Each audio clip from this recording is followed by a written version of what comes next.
Hey everyone, what's up? This is Lifeline number seven, part two. This this episode, is going to be a debate between a young lady and myself, and she's going to be playing devil's advocate as a pro-choice person against me, your humble pro-lifer. Um, it should be a very, very interesting debate, and since hundreds literally over 100 or so, close to 130 pro posts on Facebook declined to participate in any debate with me. She decided to take up the mantle for them and just kind of run with the baton on their behalf, because pro choicers, these people, most of them know that they can't argue what they're saying. That's why they're not taking up my challenge. That's why most of them are running. So she's gonna do it for them. So she's gonna play devil's advocate here, and I'm just gonna start by asking a question. Um, why is it important for us to support women's rights to to their bodies? Well, Antonio, I believe that women should be able to do what's best for them in their, unique situation. All situations are different, they're complex and nuanced. And when a woman gets an abortion, she's making a decision about her life. And I don't really feel that a decision a person makes about their life is any of my business. Does that make sense? Yes, sure. Uh, do you understand that when someone says that they're not considering the possibility that what they do may impact others. That is correct. Sometimes what we do with our own bodies does impact others to a degree. Like for example, let's say uh, I'm doing what I want with my own body and my life, right? But I go into public and just strip down, just bare naked. Yeah, sure, it's my body, but what I'm doing is impacting other people. Other people in public may have children that sees what I'm doing. So, are you saying that the right to my body and to do what I want with it is absolute to the point to where I can strip naked in public? Well, no, because to that degree you are impacting other people, but a woman getting an abortion really only affects her and, the father of her zygote or embryo or fetus. So it's only people to whom she selectively believes she's impacting that only matters, correct? I would say so, yes. It's a very personal medical decision, and I think it should stay that way. Well, I mean, when you impact other people, an impact can happen on other people, whether you selectively um, take them to be impacted by your actions or not. So um, that's the same kind of thing with the person who strips naked in public. They're going to impact other people that they don't selectively pick, and in many cases that happens the same with a woman who gets an abortion as well. Hmm.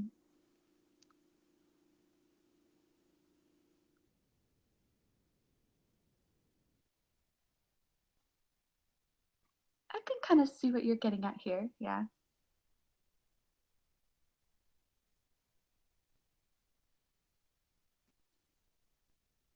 But I And it's some understand that that's not all that entails behind the pro-choice position. I'm not naive to see that it's just about the how a position impacts others. I understand that in order to properly address your position, it's gotta be dealt in a very, very nuanced way. So, what other, so when you say nuanced, I'm assuming you mean like other supporting criteria to factor in as sort of a whole argument, correct? Right. Antonio, can we hold the phone for just a second? I'm getting an important phone call, but I'll be back in like 1 minute. Sure, take your time. Thank you.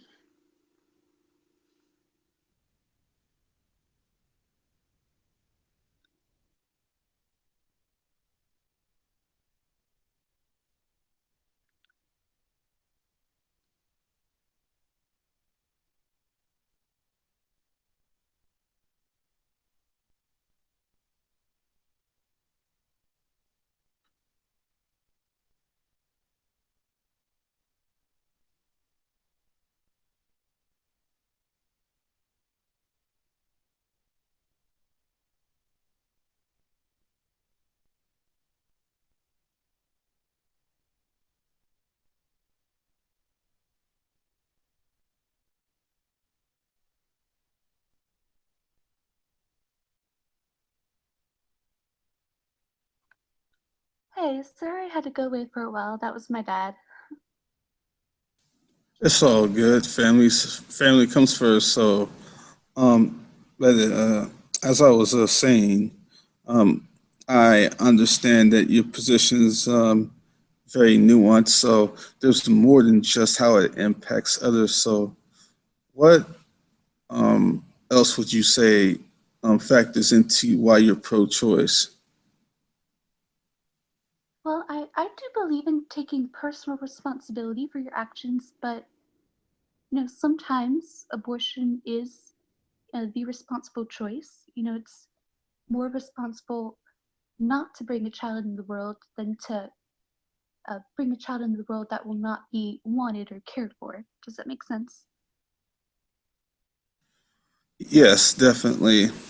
The issue is when you say personal responsibility, you see responsibility assumes in this particular context that you are not just responsible, that what you're doing doesn't just impact you. Like, for example, um, I can go to college, and if my parent, well, no, that's not a good example. Let's try this. If I go to college and I want to, and I'm paying my own way through it, it's important that I show up to class, and in order for me to successfully get through it, I have a responsibility to make it to the classes.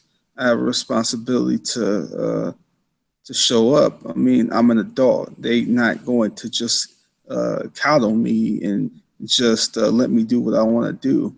So Of course. I have a responsibility. So it doesn't affect anybody else if I'm the one paying for it or if I'm the one who's only affected by it.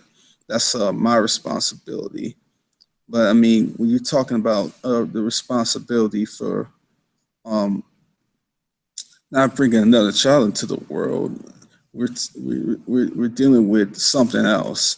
We're dealing with the possibility of other people being affected, like we just talked about a moment ago, or we're dealing with the issue that the unborn child that's killed is also being affected too. I'm assuming that you have a particular position on the matter or the state of the unborn, whether it's a child, whether it has rights, or what is your position on that? Well, it doesn't particularly matter if you choose to call it a zygote or embryo or fetus or a child. Um, I believe that since it doesn't technically have consciousness yet, it's not its own separate life, but more like an extension of the mother's life. Does that make sense at all? Okay, so basically, it's not really so much that she's caring or concerned about another life at all, but she's only uh, tying responsibility to herself. Because if you're talking about um, not wanting to irresponsibly bringing a child into the world, then you'd be talking about, trying to do something for that child, you know, by killing the child or however you call it, abortion, termination, killing, whatever you want to say. Uh, so it seems to me it's kind of an arbitrary line to where you're talking about responsibility for only concerning herself as opposed to responsibility, her truly being concerned for her child by termination, killing, or whatever you want to call it. So I'm not really sure what line you're trying to draw with responsibility here. Daniel, can I ask you a question? Sure. Okay, let's say in this scenario you were married and your wife came to find out she was pregnant, but you realized that the pregnancy is dangerous for her to carry, that she will not live through it. Would you support her if she needed an abortion? Well, it depends on what you mean by abortion. You see, in these discussions, we have to define our terms because the problem with a lot of pro choices is that they would have an ignorant understanding of what abortion is. They will just assume that it only means like one sort of thing, but at um, the root meaning of abortion or to abort, to stop something, it's just that, just to stop something. Now, we would have to find out if we're talking about intentional killing. We're gonna have to find out if we're talking about mere termination to save her life. So we have to factor in a number of different contexts. If what's going on is that she's truly, truly threatening her life, and they need to do a termination, then sometimes that may be the unavoidable thing they have to do. That doesn't mean that they just kind of go into the womb and kill the child. Intentionally, what they do is they'll try to um, deal with the uh, issue by delivery. They'll maybe try to deliver it or try to resolve the issue by a C-section. The child still may die and still may not make it through, but the termination of the pregnancy nonetheless is necessary. So, do you see the distinction between abortion termination and abortion killing? I do. Let me share you an abortion story of a friend of mine, if you don't mind. Okay. So, a friend of mine, she was 20 weeks pregnant. She went in for a sonogram, and they found out that the fetus had severe fetal hydrops, a cystic hygroma, and one of the valves of the heart was pinched so tightly shut that the fetus's heart was beating at 220 beats per minute. There was almost no amniotic fluid, so they couldn't do an amnio, and they didn't find out that the fetus had what was called Turner syndrome until after the autopsy came back. And so my friend had an L&D termination, and my friend holds that that was the merciful choice for her fetus. What would you say about that? How did they resolve that? Did they have to go in and surgically intentionally kill the unborn? Well, not for the sake of the mother, certainly not, but um, Well, in that particular case, I didn't. That's another life threatening situation to where um, I have no issue with termination you know if it was just because the difference is you're trying to save her life. You're not trying to kill the child. And I think and the response I often get from pro-choicers is like, well, the child is going to die anyway because you're talking about 20 weeks of pregnancy where the child is most likely not viable. So it really makes no real difference if you just extracted the child out the womb and the child just died naturally, as opposed to if you just surgically were to dismember the child in the womb and and the child died beforehand. So it really doesn't matter because either way the child is going to die. So it's really no different. And the reason why I say it's very different is because it's sort of like this. Imagine you're dealing with a child that has a terminal cancer, let's say a 2 year old, and they have no way to cure this. They don't know what they're gonna do. This child is just gonna die. Terminal cancer, there's nothing they can do for the child. It would be completely different to say, you know what, we can't do nothing for this child. This child's gonna die. Let's take a gun and shoot this child to death. Of course not. Just, No.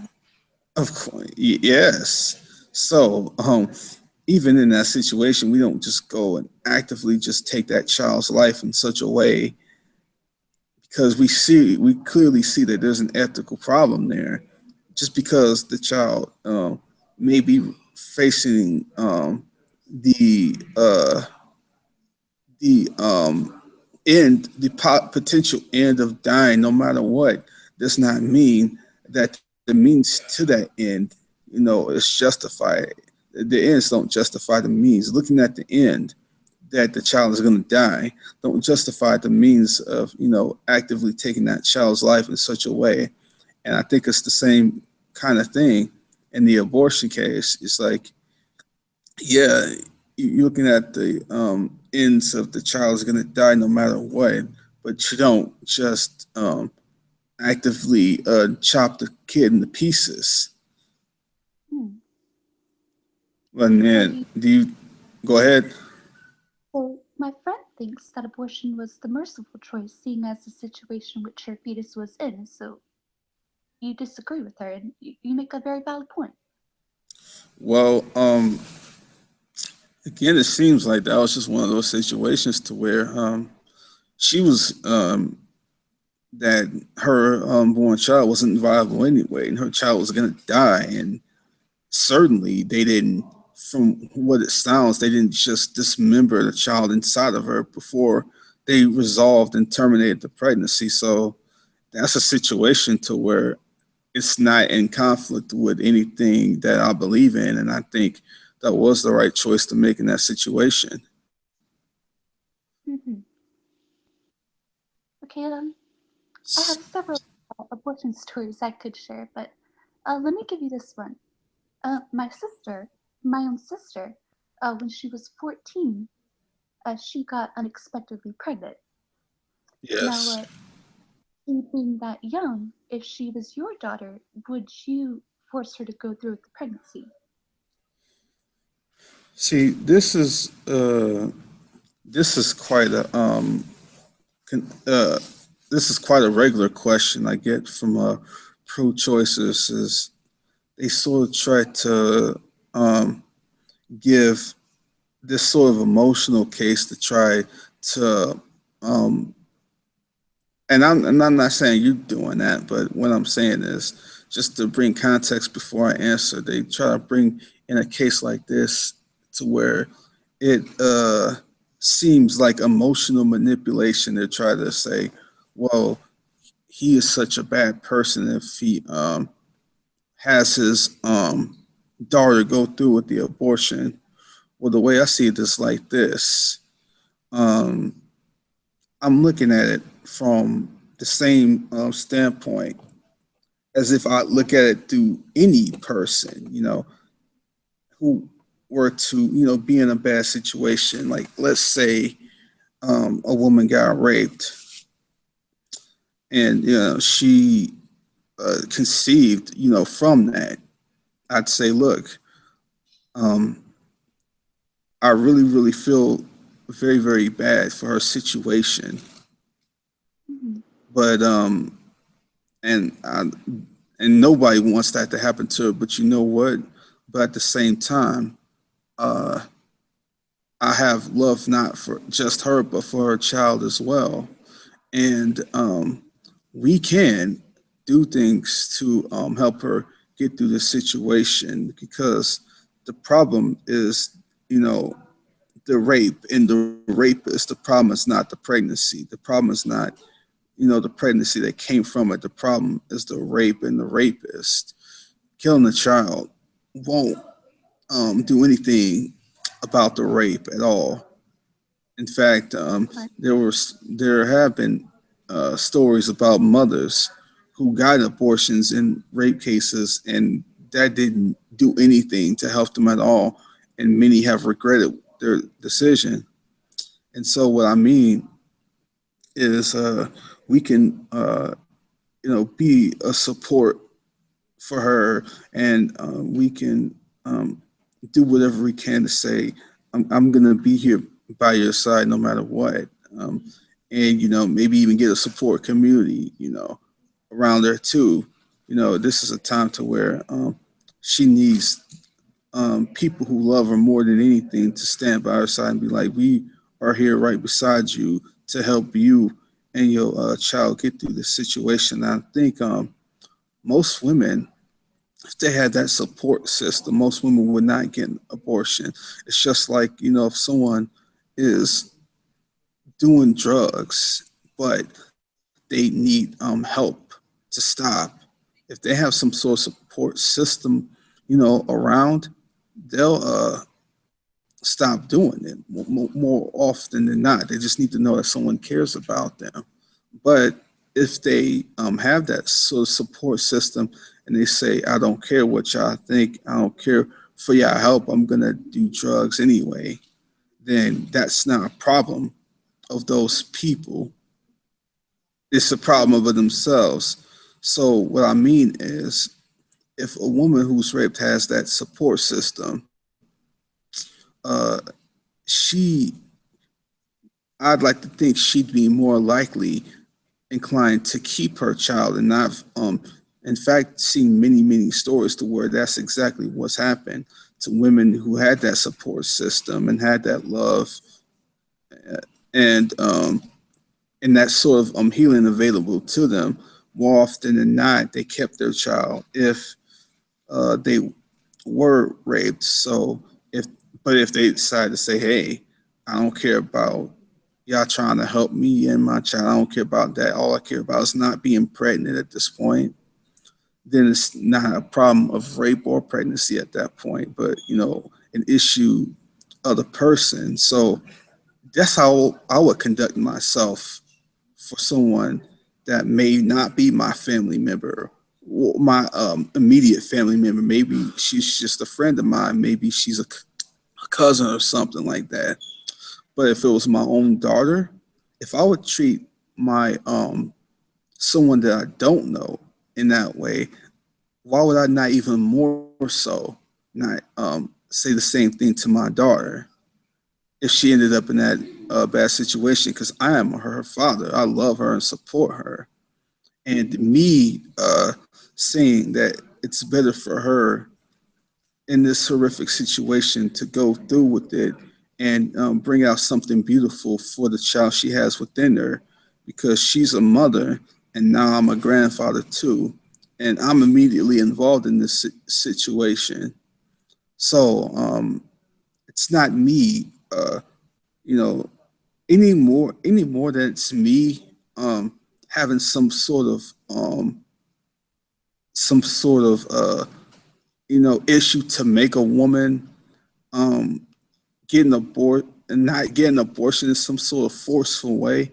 It's me just talking to my daughter and saying that I think this is the best decision. As a father, this is the best decision I can make for you, because I am your father and I want to do what's best for you. I don't want to just uh, like make it seem like I'm trying to uh, be this sort of bully type person. And I think that goes along with anything a parent thinks is truly best in many cases. Like nobody would claim that in many cases, if a parent thought something was best for their child, that they were kind of like, you know, being this bad person for saying, well, you're going to you're going to do this and not that. And in this situation, it's more to it than me saying you're going to carry this pregnancy and not that. It's more to it than just that. It's me saying that because another life is involved here, um, it's more important that you consider that other life and you consider that I am here for you and that you got people that love and support you. So would I have would I have her go through the pregnancy? Yes, I would. But that's not, me saying that I just forced her through it or I was, some sort of monster or bully for making that decision that she should go through it. Hmm. All right. Thank you for that response, Antonio. Yeah, it took a lot while to explain it all, but it was very, very relevant to factor in all that sort of context because I think most of the time pro choicers would be like, "You bully, you can't make her go through that." Like, um, just a second.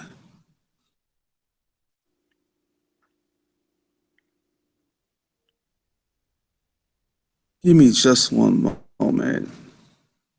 Okie dokie.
What do you mean talking about stuff I don't understand? You didn't have to get you didn't have to get into the middle of this conversation.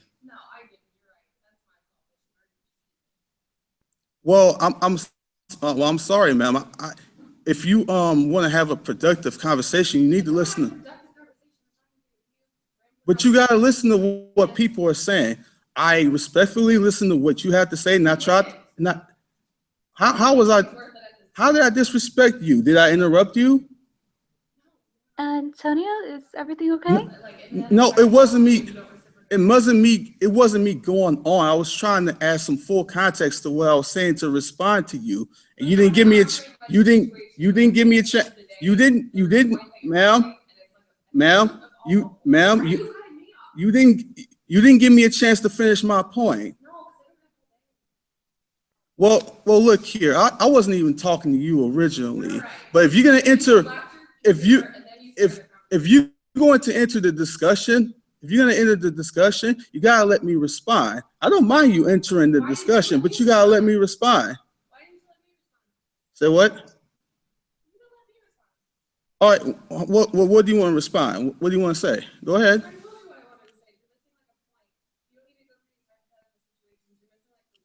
No,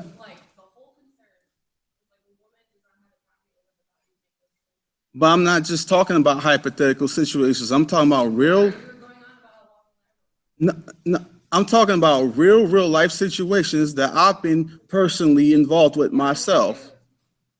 I'm talking about real things, and I was trying to give a full context for what I was saying, and you didn't let me finish. Well, of course. Say what? Look, what I was trying to say. If you would even let me finish what I was saying, then I was trying to get to a point. The point is this: if you have people that support you and love you through in a tough ordeal like that, more often than not, you're going to want to not do certain things like you if you're dealing with depression or whatever, and you got a love and support system to help you, you're gonna want to not do drugs. And if you have that same sort, and wait, look again, you cutting me off again. You cutting me off again.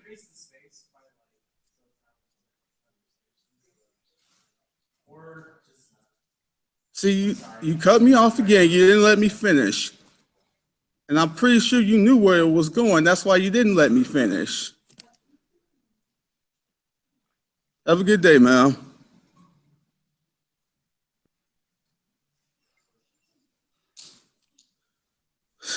Well, it looks like our That's debate got cut. There was a lady in the area that I'm broadcasting from. She interrupted our debate, and I tried to politely have a conversation with her, but she didn't let me make my point. She got real mad and stormed out. I can tell. I'm sorry that happened. Say what? I'm sorry that that happened. Yeah, I'm used to it. It's nothing new. So, Antonio, a lot of people on my side of the debate put a lot of emphasis on bodily autonomy, and they like to define bodily autonomy as the right to decide who gets to use your body for what purpose and how long. How do you address that? Say again. A lot of people on my side of the debate, they put a lot of emphasis on bodily autonomy, and they define bodily autonomy as the right to decide who gets to use your body for what purpose and for how long. How would you address that? Um, all right. There's a couple of different ways to address that.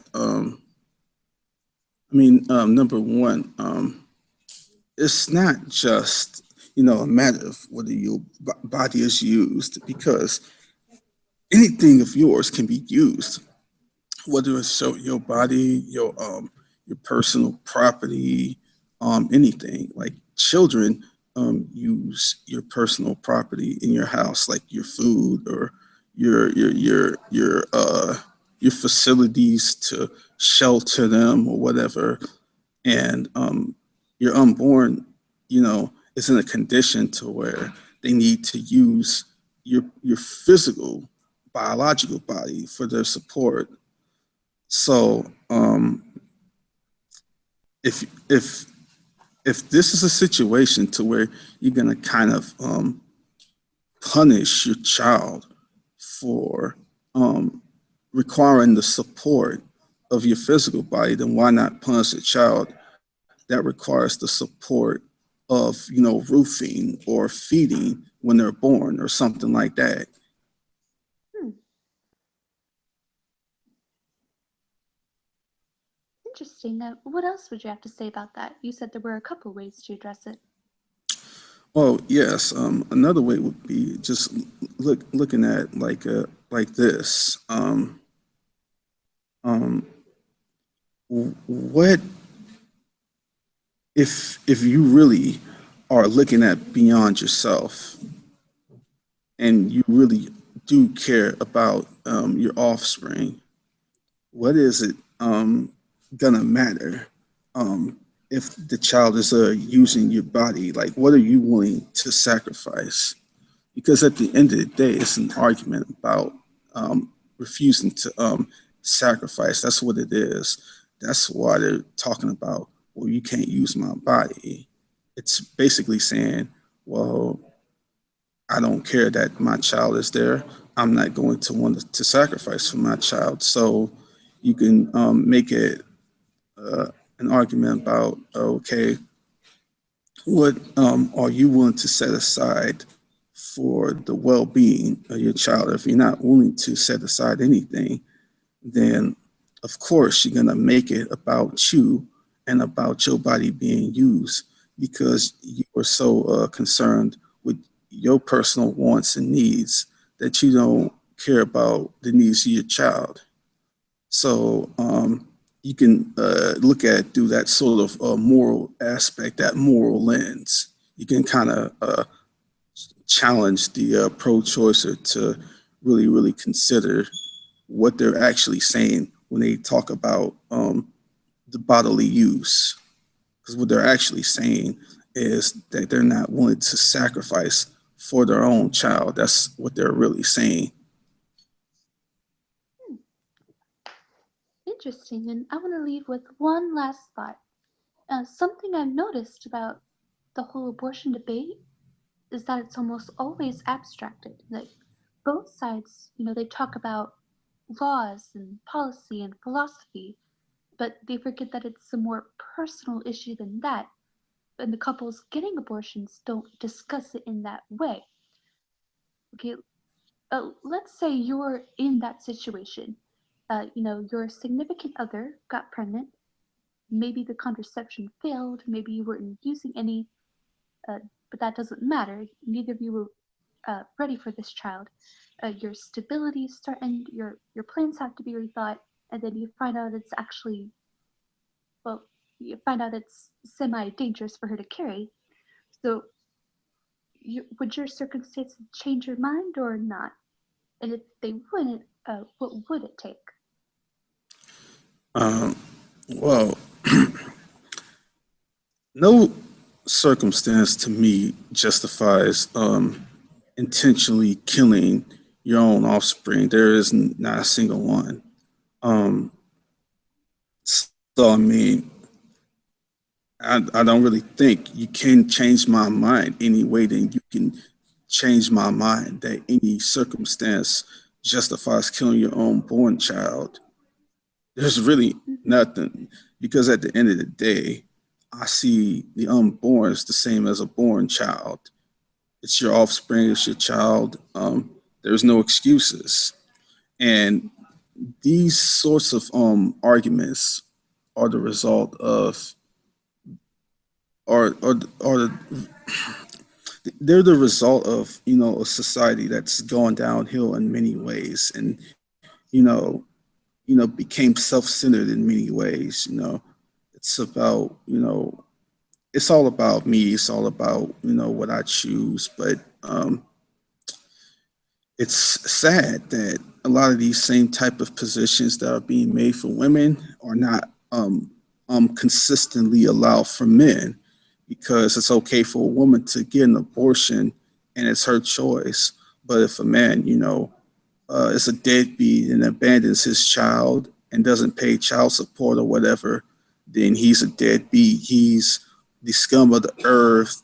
And um, and I would just respond to that by saying, if you if it's okay for a woman to make those decisions and be called pro-choice, then why can't a father abandon his child? Why, should a father be obligated to pay child support?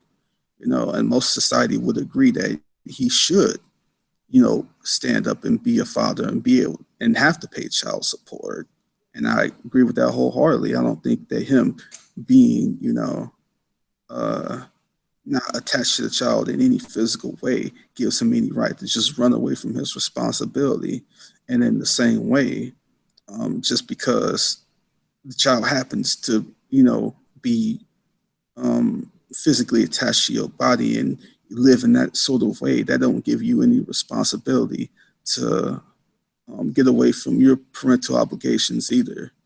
Because at the end of the day, this argument is about whether one believes one has a parental obligation to the well-being of their child or not. That's what this argument is really saying. If it's okay for the mother to be pro-choice, then it's okay for the father to be pro-choice in the sense that he shouldn't have to pay child support and that he shouldn't be called a deadbeat for leaving his um, child behind. If it's not okay for him, then it should not be okay for her either. We have to not engage in double standards. So it's not, a question of even being able to change my mind, because I equally apply the same logic to whether it's the mother or the father. It's not me hating against women. I think, fathers should have an equal responsibility to their child too and step up to the plate and take care of their parental responsibility just like mothers should. Mhm. And I don't want to get into a debate about if the unborn are alive or if they're human beings, because they obviously are. Um, but Antonio, you've given me a lot to think about. So I thank you for that. No, all right, sounds good. You And can you can go ahead and break character at this point. well, I'm sorry that was disappointing. See, because I just see it just felt like to me in the back of your mind, you were still Haley. You still had to acknowledge reason and common sense and decency. You see, it's kind of hard to play the pro board entirely because you still got that loving nature about you. You got that wise, reasoned nature about yourself. So when you hear a point that's a good point, you say that's a good point. Most pro-choicers wouldn't do that in reality. And as you heard in the background here about where I'm broadcasting from, there was a lady who overheard the conversation, and and she said I would just support her decision no matter what, whether it's an abortion or not. And I tried to explain to her my position in the same way I explained it to you. And she didn't let me finish. And she's like, "Well, you just rambled on." Well, I was about to be finished. And she's like, "What's your point?" And then I was about to say what my point was. And then she cut me off again. And then she walked off. But, okay, sorry.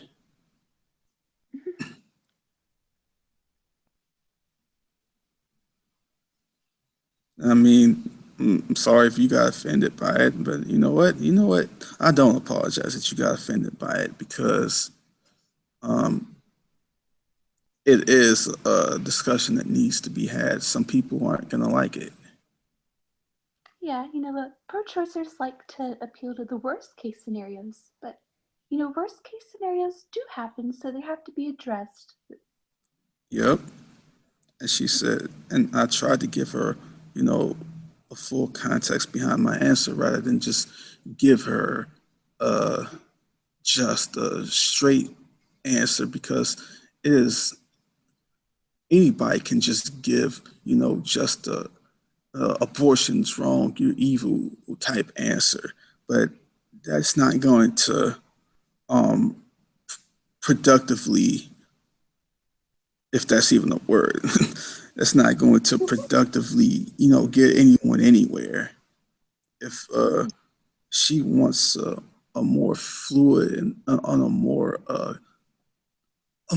contextual basis for something and a better reason for something, then you gotta let me give my position. You gotta let me support it in whole, not just expect me to answer in the way that she would want me to, because that's what she was really doing. She wanted me to answer in the way that she wanted to, and not let me answer for myself. And let me.